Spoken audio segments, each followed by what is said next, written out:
ये स्टूडेंट्स, आज हम जो टॉपिक करेंगे that is absolute value of rational number. ठीक है, नंबर लाइन पे रिप्रेजेंटेशन है जो आपका 3.2 है, हम ये लेटर ऑन करेंगे। हम लोगों ने 3.1 ऑलरेडी बुक पे कर ली हुई है, तो ये नंबर लाइन पे रिप्रेजेंटेशन जो है वो हम लोग बाद में करेंगे। पहले हम लोग करेंगे एब्सोल्यूट वैल्यू फाइंड करना।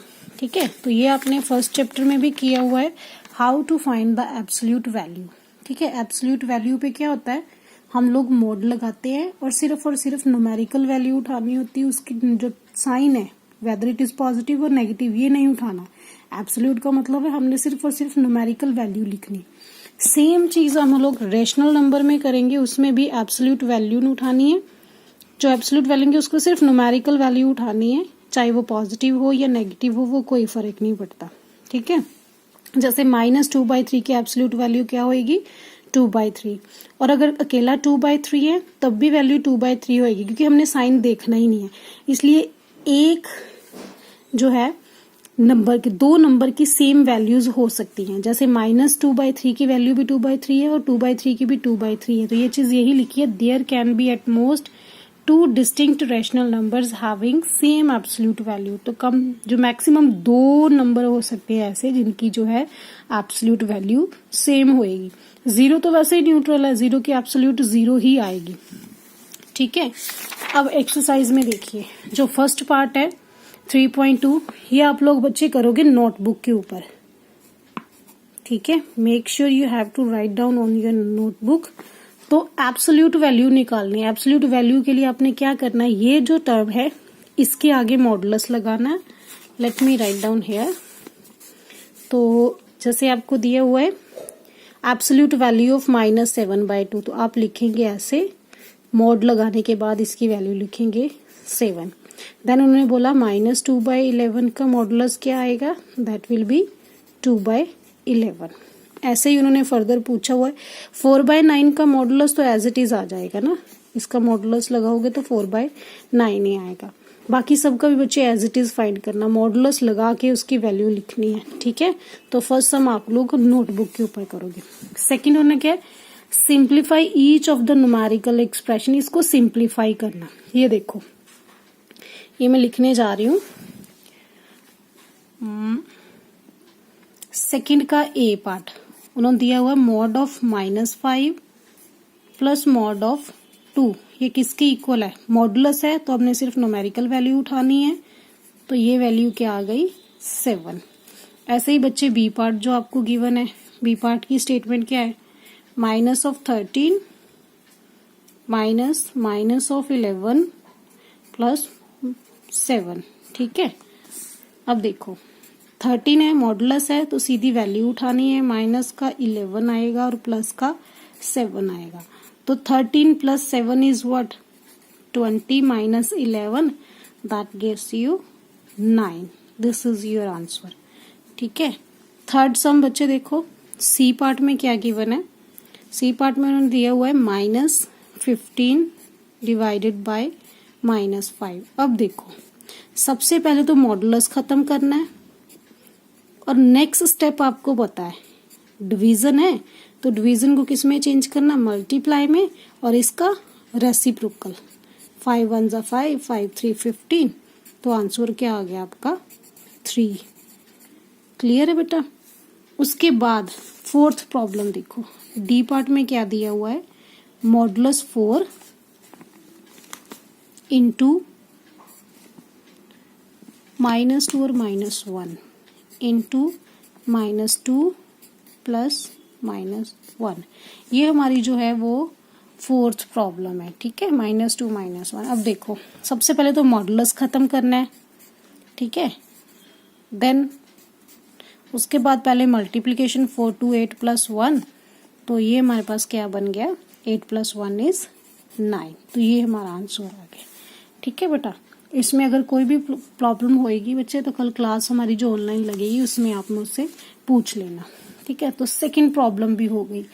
थर्ड में उन्होंने बोला है इक्विवेलेंट रिलेशन। अब इक्विवेलेंट रिलेशन कैसे फाइंड आउट करते हैं, इक्विवेलेंट मैंने आपको ऑलरेडी बताया कि अगर वो मल्टीपल हो तो उसको इक्विवेलेंट बोलते हैं। तो इसका क्या प्रोसेस है, अगर दो रिलेशन दिए, हमने चेक करना कि ये इक्विवेलेंट है कि नहीं है। ठीक है, हमने ये चेक करना है ये रिलेशंस जो हैं वो इक्विवेलेंट है या नहीं है। तो इसके लिए हम सबसे पहले क्या करेंगे, क्रॉस मल्टीप्लाई करेंगे। ठीक है, this one into this one, तो इनकी इक्वालिटी चेक करेंगे ना।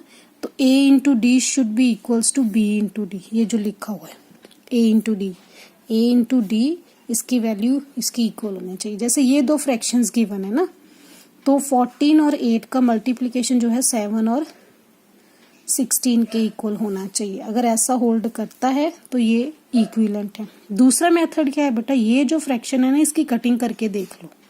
ये हमेशा छोटी होएगी, एक बड़ी होएगी, तो जो बड़ी होएगी उसकी कटिंग करके देख लो इसके जैसी आती है। अगर आती है तो वो इक्विवेलेंट है। दो मेथड है आपके पास, चाहे क्रॉस मल्टीप्लिकेशन लगा लो चाहे कटिंग वाला।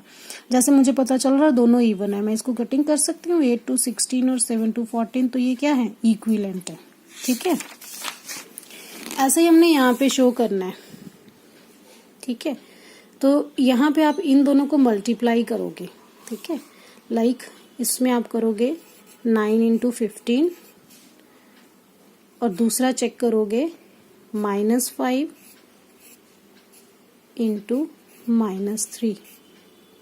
9 इंटू 15 इज व्हाट, 135, तो 5 3 15। अब ये दोनों आपस में इक्वल नहीं है, that's why it is not a equivalent fraction. ऐसे ही बच्चे इसकी आप डायरेक्ट कटिंग भी कर सकते हो। ठीक है, 4 पे 4 3 12, 4 4 16, या फिर आप क्रॉस मल्टीप्लाई करके इक्वालिटी शो करनी। ठीक है बेटा, तो ये आप लोग खुद से करोगे। क्लियर है। डी पार्ट जो थर्ड पार्ट है बच्चे सारा आप ऐसे ही करोगे। इसको मल्टीप्लाई इक्वल टू इसको, अगर वो आपस में इक्वल है पहले कॉमा डाल के लिख लो, देख लो कि वो आपस में इक्वल है। अगर वो आपस में इक्वल है तो वो होंगे, अगर नहीं है तो नहीं होंगे। ठीक है बेटा। उसके बाद उन्होंने बोला है for each of the following rational number write 4 rational number which are equivalent. 4 rational number का मतलब कुछ नहीं है बच्चा, आपने इसको 4 टाइम मल्टीपल में लिख लेना है, जस्ट लाइक दिस। जैसे मेरे पास है 3/10, तो इसके 4 रैशनल नंबर क्या होंगे, ये 3 है, इसको पहले 2 के साथ मल्टीप्लाई कर दो, 3 to 6, 10 to 20, देन 3 के साथ 3 3 9/30, देन 4 के साथ 4 3 12 30, एंड देन 40 एंड 50। ठीक है, तो ये हमारे 4 इक्विवेलेंट नंबर्स हो गए। इन शॉर्ट कि इसका टेबल लिखना है 4 तक। ठीक है, 1 तो ये खुद है, 2 3 4 और 5 ये 4 वैल्यूज आ गई। इक्विवेलेंट का मतलब ये होता है कि टेबल लिखना है हमने, इस वैल्यू तक हमने टेबल लिखना है। ठीक है, ऐसे आप इसका भी लिख सकते हो बेटा, ये वैल्यू सारी नेगेटिव ही रहेगी। इसका आंसर क्या आएगा, मेरे को दिया हुआ है -2/5। ठीक है, तो -2/5 मेरे को दिया हुआ है। इसका अगर मैं देखूं, मैं 2 का टेबल लिखना है ना, तो 4 वैल्यूज लिखनी, 2 2 4, then 3 to 6, then 4 to 8, then 5 to 10, और नीचे भी 5 का टेबल, 5 to 10, 15, 20 एंड 25। अब क्योंकि नेगेटिव है तो जब मैं इसको किसी भी इवन नंबर नेचुरल नंबर से मल्टीप्लाई करूंगी तो ये नेगेटिव ही रहेगा। क्लियर है, तो इसका सारा नेगेटिव ही आएगा। ऐसे ही बच्चे 2/3 का आप करोगे, 3/5 का आप करोगे। ठीक है, ये खुद से करोगे। अगर दोनों में नेगेटिव साइन है तो ऊपर नीचे दोनों में नेगेटिव साइन आएंगे, अगर जिस डिनोमिनेटर में है तो डिनोमिनेटर में नेगेटिव साइन आएगा। क्लियर है बच्चे, ये आप जो है एक्सरसाइज नोटबुक पे करोगे। इसके रिगार्डिंग अगर आपका कोई भी डाउट होएगा तो आप मुझसे कल जो हमने लाइव क्लास लेनी है उसमें आप पूछ सकते हो।